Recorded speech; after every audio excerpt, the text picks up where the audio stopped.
Welcome to memoQ Talks, where we talk to industry leaders about their experiences, lessons learned, and what works best across all areas of localization. Now here's your host. Hey, Andre, how are you? Hey, Mark. Very good. Very Awesome, good. Yeah. Yeah. How's life in Portugal? Amazing. It's very good. Yeah? Everything has changed. My life has changed. Interesting is that none of my friends have any idea what I've been doing in the past, which is which is really cool.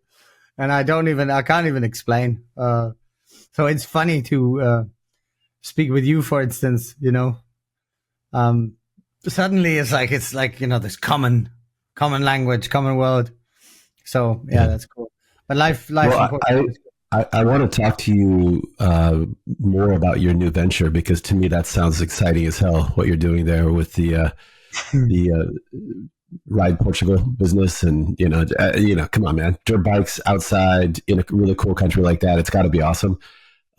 But before we do that, I want to spend the initial time here, or probably most of our time, talking about one of your posts that you made on LinkedIn a couple weeks ago. About the MCP, or Model Context Protocol, and the impact that it's going to have on all of our lives. In your post, you specifically called out the sales professionals, and then I think you touched a little bit on localization.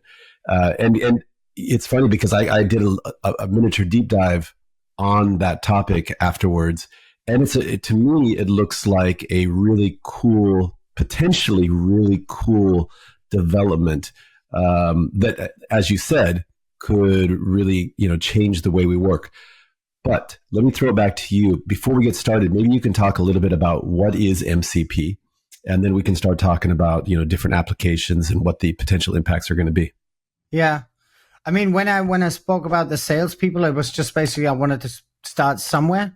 It's going to touch on everybody. But I just wanted to take one specific line of work, and then, start with that. So it's not just salespeople.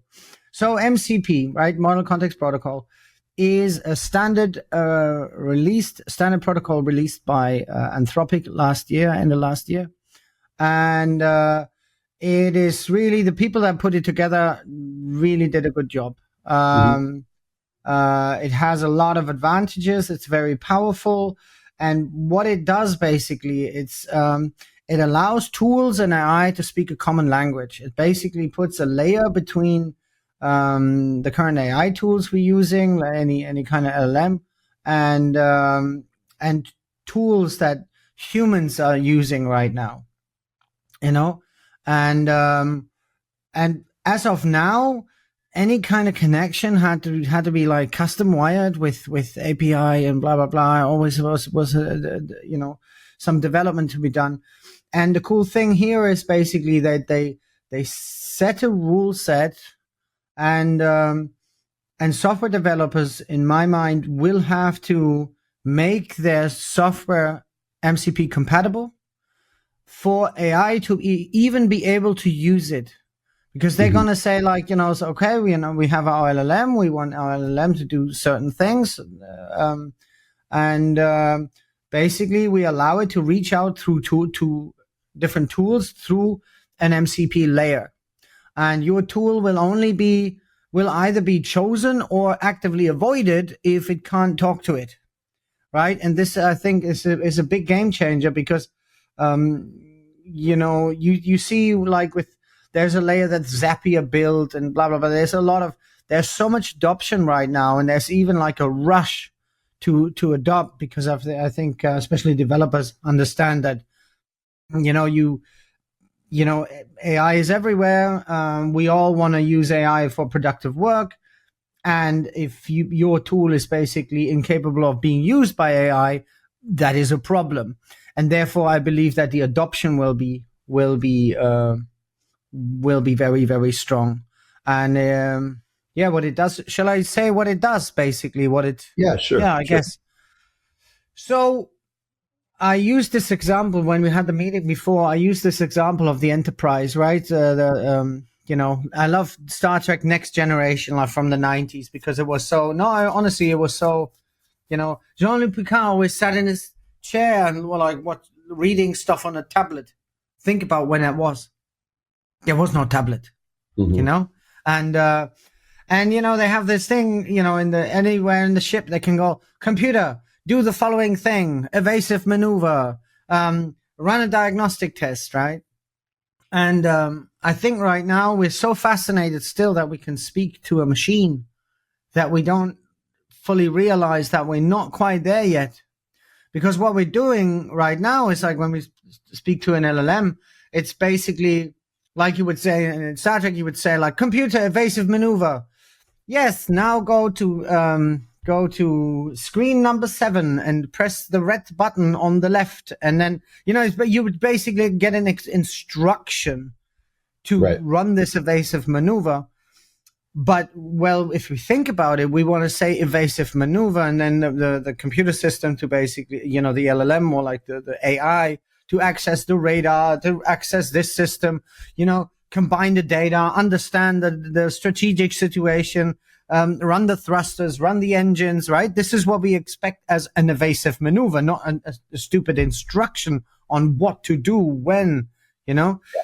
And this is basically what MCP or something like, you know, MCP starts to change, where we can basically say, you know, evasive maneuver. It's allowing the LLM to give instructions to either the software or the device that you've connected it to, right? And think of it as levers, right? So it's like I go into a piece of software, let's say memoQ, right? And there's a button that does a certain thing, say a save button, something stupid, right? And right now it expects like the mouse cursor to be over a specific area on the screen. And if there is a button input from the left mouse button, this triggers then a save event, right? Yeah. And an LLM right now can only explain to you, you need to click that button, but it can't click the button. But if you have an MCP enabled software, then the LLM can do the following. It can basically look into, I don't want to make it too technical. It can basically look up what the software can do. Yeah, come on. Yeah, it's like, but it's like, you know, it's like, I just want to keep it like metaphoric. Like it can look up what the software can do. Like, okay, these are the abilities of the software. These are the different levers that I have. This is how I get to it. Objectives or the objectives that I would recommend. And so therefore, if you give me permission, I'm going to do this. It's kind of like every time you do, I don't know, like when you ChatGPT, you ask it to do something for you. It will come back to you after it executes that task or that prompt. Yeah. And it'll say, oh, by the way, here are 3 other things that you might want to think about doing. Should I do that as well? And if ChatGPT were connected to some external software through MCP, it would be able to gauge, hopefully, what the potentialities for that software application are in the context of the data that you're providing it, and then say, hey, you know what? Here are some other things you might want to consider. And that project manager would be like, wow, yes, do number 2 ASAP. The beautiful thing about MCP is that the AI can basically, through MCP, learn what the software can do and how to connect with it. It can basically read a catalog of functionality, understand the software, and then connect to it automatically by itself. You know, it's just like, here's what I can do. Here are the levers for that. Here's how you connect to it. And you can basically, theoretically give an AI a task that involves a web search for searching for a tool, selecting the tool, connecting to the tool, and basically the LLM is basically capable of doing that by itself. So this goes back to the sales argument where salespeople will be their roles will definitely morph and could be completely outsourced to MCP in coordination with an LLM. That would entail that, again, you'd be able to do an intelligent web search and say, let me see the top 5 TMSs on the market, and here are the use cases that I want to see them run. That would entail that each one of those TMs gives you access to their platform, which, Correct. by the way, I don't think is just going to be a flip of the switch, because most companies, they're going to want to qualify who you are, what your requirements are. They're going to want to talk to you at some point before they're going to give you access. I can't imagine that anybody be like, oh, sure, have access to a trial version free. Maybe that will change maybe the whole buying landscape will change, where if you don't offer access, that then you'd be left out. That then again, though, I mean, I can imagine all kinds of potential abuses from competitors going in and saying, hey, ChatGPT using MCP, point out all the vulnerabilities for this other TMS. And then, this is what we're now currently doing, like with fake email addresses and getting demos and like having. I don't know what you're talking about. Like, I don't even know what a fake email address is, man. But that's the point. I'm running a B2B SaaS platform, and we get all of our competitive insights the old-fashioned way. It's like if I switch up, we get our friends to get an account. No, go ahead. Yeah, but that's the things. Like it's like they're all aware of each other's tools anyway, I guess. But if I switch on my old maybe CEO brain or whatever you want to call that, I think it's interesting. So when I'm going to tell you, I explained that with a story. When I was a kid, right, my dad was a construction engineer, right, and when I was a kid, I might have been like 8 years old, and back in the day we had a lot of Portuguese on the construction sites in Germany, right? And I was a little kid and asked my dad, like, why do we have so many Portuguese on the construction sites? My dad looked at me like with this heavy look and said, because someone started.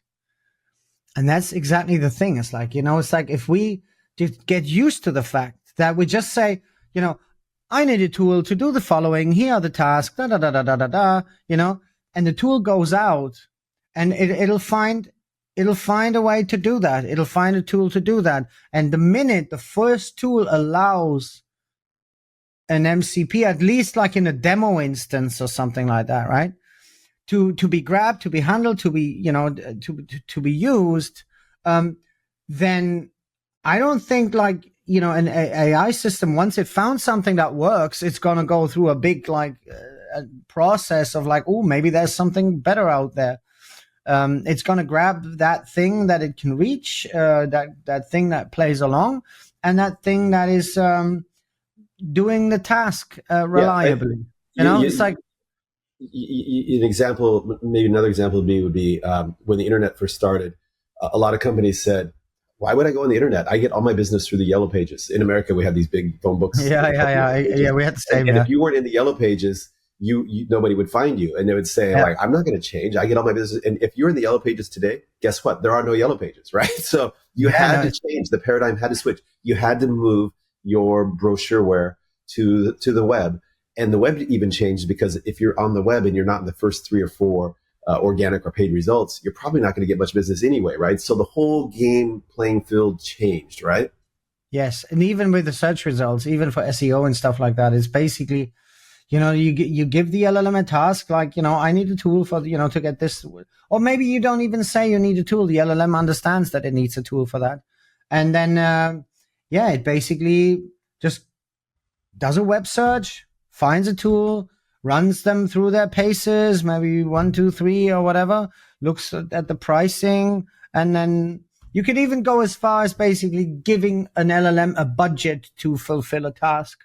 And then it goes out, buys the software, does the thing, Okay, so I've got my opinion, but like, how many years out? Star Trek. How many years out do you think what would the Star Trek computer do? It basically grabbed. What would think of Star Trek? What would the Star Trek computer do? Yeah, okay, but you give it a task and it gets it done. So in Star Trek, the Next Generation, are you saying there were no salespeople back on planet Earth? All the salespeople, they were just all unemployed, just kind of walking around doing man. It's like, I'm not saying that. I'm just like imagining, imagining this world. And like, how would sales? This is not for or against salespeople. Absolutely, no, I know. How much? I'm just like imagining this world where companies, people are just used to like giving an AI a task and then just want it off their hands, just get it done, right? Yeah.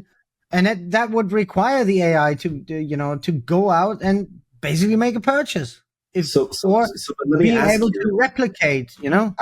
I can see that someday we might actually get there, but in your mind, how many years I'm out not until we talking get to about Star tomorrow. Trek: The Next Generation? Yeah, How I'm not far out talking are we? tomorrow. But this is the beauty of it now. I'm Like, sorry, I don't have to think about the next 6 months anymore. I can think about the next 6 years or the next 8 years. And this is what I find really interesting. And you know yourself, like even in any industry, that's not a long time frame. It's like 6 years ago was 2019.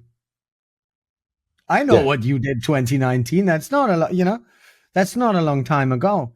And that's the thing, is like, if I think if we allow ourselves to look a couple of years further and see technical developments and then interpolate how the world will change from that, then we can interpolate a lot of changes not in the industry and in lines of work.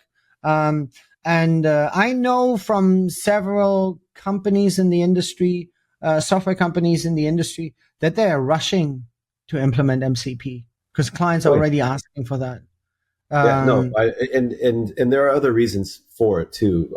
Because Anthropic, their whole one of their unique value propositions is AI safety and guardrails, and this protocol is one way that they believe that they can kind of further that. When you first mentioned this, the way when you described it to me, I almost saw it as like industrial controls where LLMs could interact with machinery or devices. Yeah. But when you're talking about software, for me, it took a little bit for my poor old brain to get my mind around it. That said, I was listening to Neil Patel and Eric Sue. They do the Marketing School podcast, and the guys are genius level in the realm of marketing. And one of the most recent episodes, Eric Sue went on this thing. He goes, "Man, with MCP." I'm not limited to running marketing for 1 or 2 or 5 companies. I can run marketing for 50 companies because I can have a dashboard for each company, and I'm using MCP, which is going to be connecting to the LLMs, but which is then going to be connected to all of their critical marketing platforms, and I'll have a dashboard, and the LLMs will make recommendations, and I'll come through and check things and say yes, no, or maybe try tweaking this. And instead of just focused all this time and effort on 1 or 2 companies, I can scale to 50 just immediately. And, of course, he's talked in a much more articulate and informed manner about it. But then my mind is kind of blown. It's just like, wow, in some cases it could replace people, but in some cases it just makes you, just like, AI, just a massive performance increaser. What are your thoughts in terms of like, I mean, if you had this available when you were running, your company, your software company that you were running, like how would you have worked something like this into your platform's offering to make your customers more productive? Yeah, I mean, to me, the main thing is like, it's just like, look at the way we use AI now. It's basically we ask a question and we get an answer. And that's it's always the same thing, even if we use it to control something, whatever. But there's a question and an answer. It's like we have this thing talk to us, right? But what we really want is like, industrial automation, software automation. It's all the same thing because any industrial robot has like some kind of control computer, right? And you hook into that. It's like that's the thing. It's just like it gives AI suddenly levers to control things. Like, and it can be a factory, that can be, a language factory, which is the same bloody thing. It's just like, it's like different software running it, different tools running it. And this is the difference where we can basically now just like, a project comes in, it understands it, it has to do certain things with it, and it can just like basically do this automatically. Yes, it will replace a lot of people. And then we have to see if we then get to a point where we expect AI to get certain things done without hand holding it, because that's the idea, right? It's like we don't want to go like computer evasive maneuver. It's like, should I go to the left or should I go to the right? It's like, bam, ship done. Ship exploded. We don't want that. We wanted to figure things out itself. And then, I think it's really interesting to see like, how does customer success develop? How does sales develop? How does support develop? It's like, if we suddenly, have this mixed mode in which we will still interact with a couple of humans, but then also with AI, is like, how's that going to look like? And this thought experiment. What's the limiting factor here? Is it the protocol itself, or is it the power and accuracy of the LLMs? The power and accuracy of the LLMs. The protocol itself is incredibly powerful. Yes, there are no new security risks, but this will get better. For instance, prompt injection is a big thing. You can basically, the more moving parts you have, the more you can like sort of try to inject a prompt in the entire loop and like make the AI do things that it's not supposed to do. But yeah, the AI is certainly still the limiting factor. But I think things are gonna get better, and we all speak about like, I don't know, one topic in the translation industry is knowledge graphs or something for a specific company, and there's a product that does that, and blah blah blah blah blah. But we want AI, and build a knowledge graph system that has MCP enabled, and tell your LLM to use it, and it discovers it and connects to it, and you have it in your workflow, and this is mainly the thing that I think is going to drive the success of it, because the AI has two choices. It's like it can either like choose you or avoid you, right? It's like if you're not available, what's it going to do? It got a task. It was, so you told it do this, and then this is what it wants to do. And if you are an obstacle, then it's gonna like go around you. Yeah. It'll be interesting because I think in the context of the localization industry, we're talking about relatively small companies. But I wonder if the large enterprise software developers out there, the SAPs, the Oracles, or service providers like Microsoft and AWS, Google Cloud, are they going to open up their platform so that an agent can come in and do a complete evaluation or POC without any salespeople involved?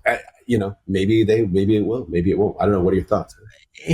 Well, the thing is, like, they kind of already have. Microsoft has already adapted. They were quick to adapt it, and I think this is going to be a bottom-up one, where it's like there's at the end of the day, like, the large corporations want to make money, right? And if they notice that a business model ain't working anymore, well, then they're going to adapt very quickly, think about it. It's like if it starts on the consumer market, where you just like, I don't know, let me come up with an example. It's like, I wanna redecorate my bathroom, and it basically just grabs this website, buys this, it's like, it's all MCP, it's all the same thing. It's like levers, right? And if this becomes the norm, then smaller companies, like mid companies, they will all go like, oh, I want the same thing. This is great, and then it becomes this, self-feeding. It's loop. kind of like the Yellow Pages analogy that nobody's no longer there, and they're no longer on the internet. Well, they'll be on the internet, but if you're not on this kind of MCP enabled platform or place, then you won't be searchable. Yeah, exactly. You will not happen, literally. And it's going to be the same thing like in the 90s. Like, oh my God, I need a website. Remember how much money you could make with making websites for people? Yeah. What about any potential downsides? Like I said, there's a few security risks still in terms of prompt injection. The more spots you have in which basically data flows from the LLM to other systems, the easier it gets, of course, to basically insert some malicious prompts, especially like this kind of stuff with LLMs is a super interesting topic. And it's more not just for the guardrails, but they're like techniques for the, you can use for LLMs to spill data that it's not supposed to do, not supposed to spill. And so of course there's some security concerns, but these things will develop, but we'll find this so useful and it's so easy to use. And like honestly, if I don't know, if you bought something that came without USB, I don't like the USB example for MCP, but because it's not quite accurate. But I get it. Yeah, what you're saying. But you could like no, lightning. Who? What? Go away. It's just like thank you. And this is going to be the same thing. It's just going to be annoying if something tries to be different. And this then also will go for SAP, because even your Mercedes comes with a USB port. Yeah. This is why I used the hand as an. Can't find it, but it's there somewhere, man. Yeah. I'm talking about my Mercedes, not the USB port. Okay. I didn't know where it is in my Volvo, but that's the thing. What I meant with the hand, right? It's the hand that decides the shape of the tool, not the tool decides on the shape of the hand. And it's the same here. It's like this is the hand of the AI. Your tool must conform to the hand, and this goes then for memooQ for everything. I see it come. I see that everybody's under pressure to basically be quick with this. Well, let me change tracks here for a second. One of the concerns right now is the disruption that AI is causing in the workforce. And right now, I mean, if you pick up any American newspaper these days, you'll get these stories talking about how people graduate from a computer science degree. They used to be guaranteed $150K a year out, and there's massive disruption. At the same time, if you need to get your house work done, your boat work done, your car work done, your plumbing, and your electrician done, good luck. I mean, I'm talking about the US. I have no idea what it's like in Europe. I think you guys have probably stronger trade schools there. It's so hard to get stuff here. So I think like the trades are kind of AI proof to some degree until we get like really crazy, awesome, good robots. But like, so you kind of get this, change up where, the trades are becoming like I guess more in demand, thus better compensated, and they're more kind of AI proof. I want to bring this back to you. Because in your news space, let's talk about what you're doing with Ride Portugal. Do you feel that somehow that this move was it related to AI proofing yourself, or was it just because you just love the idea of doing what you're doing now? Both. Absolutely both. This was a thought that I had like at least 1.5 years ago. And that's the interesting thing, right? Because when we thought of robots, right, even like in old movies and stuff, we always thought about this mechanical Turk that can do mechanical work, right? The irony is, it's C-3PO. Yeah, exactly. And the irony is, but it was always a little silly, right? Yeah. And the irony is that it's actually the white collar jobs. Yeah. That are steamrolled now. And the blue collar jobs, middle management and analysis. So what do you say you do around here, Bob? Well, I provide you with my analysis of the TPS reports. I mean, it's like Homer Simpson's job. Seriously, it's like no, nobody's gonna watch lights anymore. That's like stupid. But it's like and that's the interesting shift. So I thought like, okay, I want to do something else. So I love riding motorcycles. And the AI can help me in that business, especially the kind of riding that I do. Is like I deal a lot with blue collar people now. Like it's like it's a manly, burly way of riding a motorcycle, and so it's like there's a certain disposition. And I did this on purpose. I knew they would continue making money, so I have a potential client base. I can use AI and my knowledge in, whatever field, like software, AI, language, to my advantage. And then at the same time, go to something completely different. We have oily hands, fix other people's bikes, organize tours, adventure. People are going to have more time, especially, blue collar people are going to have more time because they don't have to work as much because you have to pay them better. And, and I'm basically try to find something that kills like 4 or 5 birds with one stone. I mean, I said that. So what is it? What is Ride Portugal, man? What do you do? Ride Portugal. It's basically it's enduro tour adventure in the Algarve in Portugal. We have some of the most beautiful, amazing terrain here. I'm right next to the Monchique Mountains, which is the highest point in the Algarve. Down there are these beautiful beaches in Portimao and Lagos. When you see these magical caves, right? In Portugal that's right there. We have the mountains around us, and it's this just an amazing motorcycle riding. And Portuguese are crazy about motorsports, and there's hardly any restrictions, and they allow us to do amazing things here. And that's how it works. You book a tour with your with your friends, or like we couple groups together.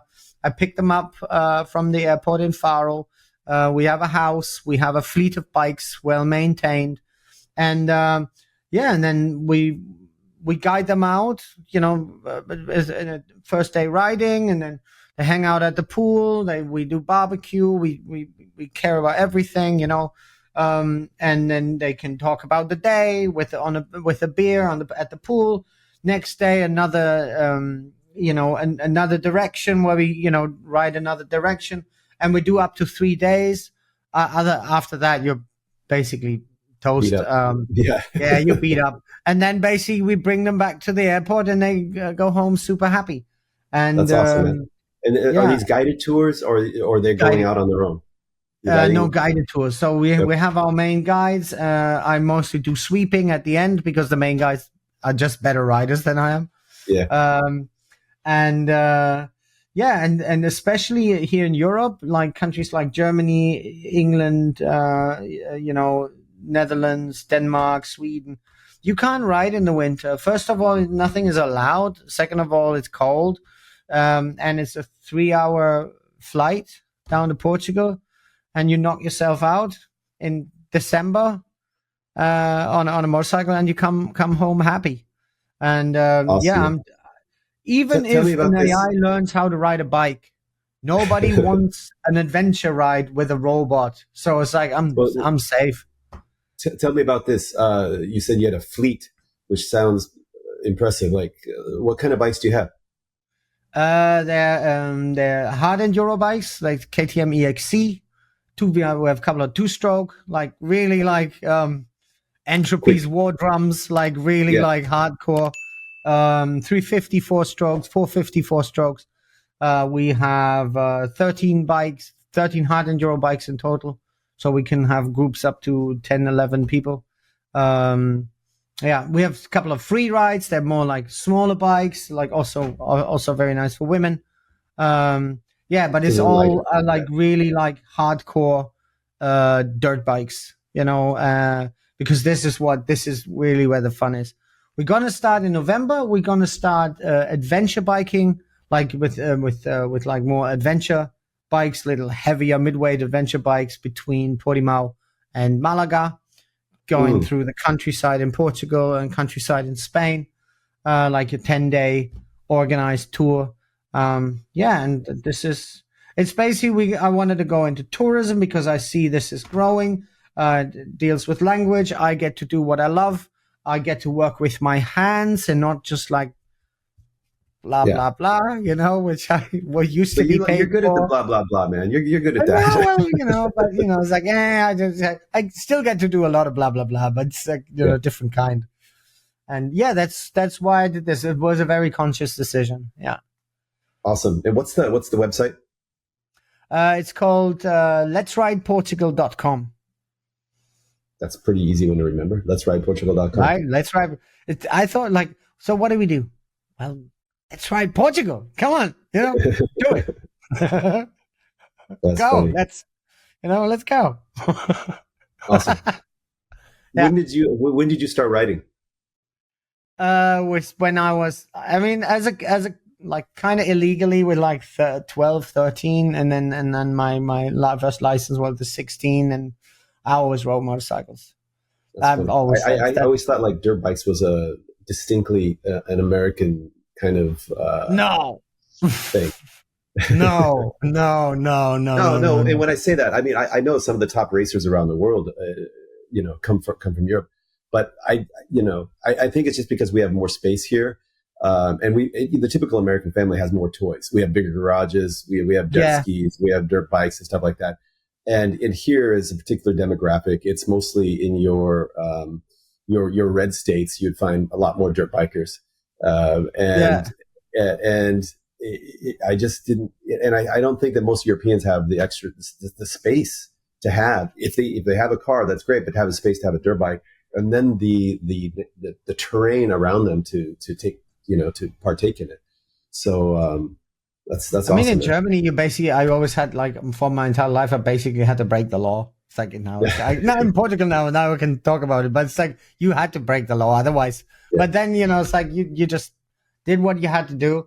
And it's interesting. It's like, the people working here, it's like it's not just me. There's Annabelle who does the cooking and the rooms and everything. She's from France. Then there's Carlo who does the wrenching and is also guiding. Is a ex-US supermoto champion. He's from North Carolina. Used to run his own shop there. This our American team. Then we have Danny, which is like half Portuguese, half Irish. And this is another really, really cool thing about this area here. It's like, it is still as international as my old job. And I love it. It's like we have people from all over, and then the guests come from all over. And that's really, really nice. And yeah, like I said, it's like Carlo is like your typical red state, wheelie riding, crazy American. Yeah. We're gonna have interviews. There's more than one of those around. You know that. Oh yeah. And I got one of them now. Yeah. So very cool. Yeah. Well, hey man, I think you're in a good place. I'm super happy for you. There's part of me that's a little bit envious. Yeah. I mean. Do it. Come on. I'm sure, when MCP comes along and takes my job away, I'll come over and ask you if I can work on your bikes or sweep your garage or something, man. Yes, I think it's like just like in general, it's like stop. People need to stop being scared. Yeah. Stop being scared. Just take yourself out of the fractal. Everybody's going like going into the fractal, and it ever gets smaller, and it all looks the same, and they all go crazy. Just get out a little bit and then look at yourself, look at what you do. And there's certainly things that you can do that AI can't replace.